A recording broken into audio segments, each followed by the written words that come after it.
എല്ലാവർക്കും പിയാമസ് ക്ലിക്കിലേക്ക് സ്വാഗതം. നമ്മുടെ നാട്ടിൽ സാധാരണയായി കാണപ്പെടുന്ന ഒന്നാണല്ലോ പനിക്കൂർക്ക, അല്ലേ? കുട്ടികൾക്കാണെങ്കിൽ പല രോഗങ്ങളും പെട്ടെന്ന് പരിഹാരം കാണാൻ സഹായിക്കുന്ന ഒന്നാണ് ഈ പനിക്കൂർക്ക കേട്ടോ. ഇതുണ്ടല്ലോ, കർപ്പൂരവല്ലി, കഞ്ഞിക്കൂർക്ക, നവര എന്നീ പേരുകളിലൊക്കെ ഇത് അറിയപ്പെടുന്നുണ്ട്. കുട്ടികളുടെ ആയിക്കോട്ടെ മുതിർന്നവരുടെ ആയിക്കോട്ടെ ജലദോഷവും കഫക്കെട്ടും എല്ലാം ഞൊടിയിടയ്ക്കുള്ളിൽ മാറ്റുന്നതിന് ഈ പനിക്കൂർക്ക സഹായിക്കും. ഇത് എങ്ങനെയാണെന്ന് നമുക്ക് നോക്കാം. രണ്ട് രീതി ഞാനിവിടെ പറയാം. ഒന്നെന്ന് വെച്ചാൽ ഇതിൻ്റെ ഇല ഒരു 3-4 ഇല എടുത്ത് ഒരു ഇഡലി തട്ടിലെങ്ങാണോ ആവിക്ക് വെച്ച് അതിൻ്റെ നീര് പിഴിഞ്ഞെടുക്കണം. അതിൽ പിന്നെ കുറച്ച് തേൻ ചേർത്ത്, 1 വയസ്സിന് മേലുള്ള കുട്ടികൾക്കാണെങ്കിൽ കുറച്ച് തേൻ ചേർത്ത് കൊടുക്കാം. 1 വയസ്സിന് താഴെയുള്ള കുട്ടികൾക്ക് നമ്മൾ തേൻ കൊടുക്കില്ലല്ലോ, അല്ലേ? നമ്മൾ സാധാരണ 1 വയസ്സിന് താഴെയുള്ള കുട്ടികൾക്ക് അവർക്ക് തേൻ കൊടുക്കില്ല. അപ്പോൾ എന്ത് ചെയ്യുക, ഈ നീരിനകത്ത് കുറച്ച് കൽക്കണ്ടം പൊടിച്ചിട്ട് അലിയിച്ച് കൊടുക്കാം.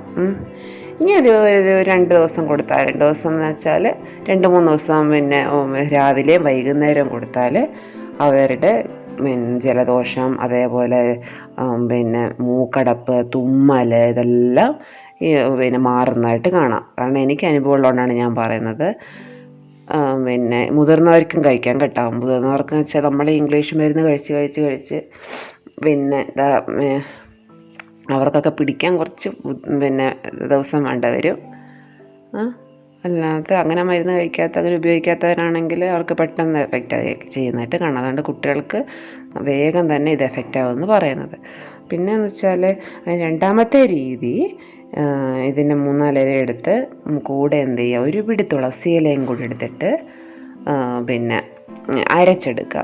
അത് നിങ്ങൾക്ക് പിന്നെ എങ്ങനെയാണ്, മിക്സിയുടെ ചെറിയ ജാറിലാണെങ്കിൽ കൂടുതൽ പെട്ടെന്ന് നീര് കിട്ടും.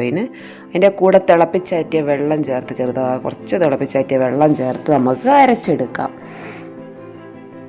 എന്നിട്ട് എന്ത് ചെയ്യുക, ഈ ഇങ്ങനത്തെ കിട്ടിയ പിന്നെ ഇതിൻ്റെ നീര് പിന്നെ അതിനകത്ത് നമുക്ക്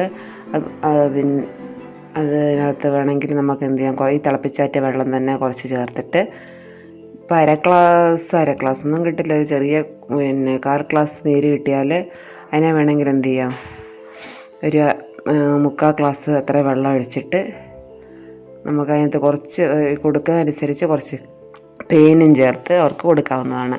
കുട്ടികൾക്ക് കുടിക്കുക, അല്ലെങ്കിൽ മുതിർന്നവർക്കും കുടിക്കാവുന്നതാണിത്.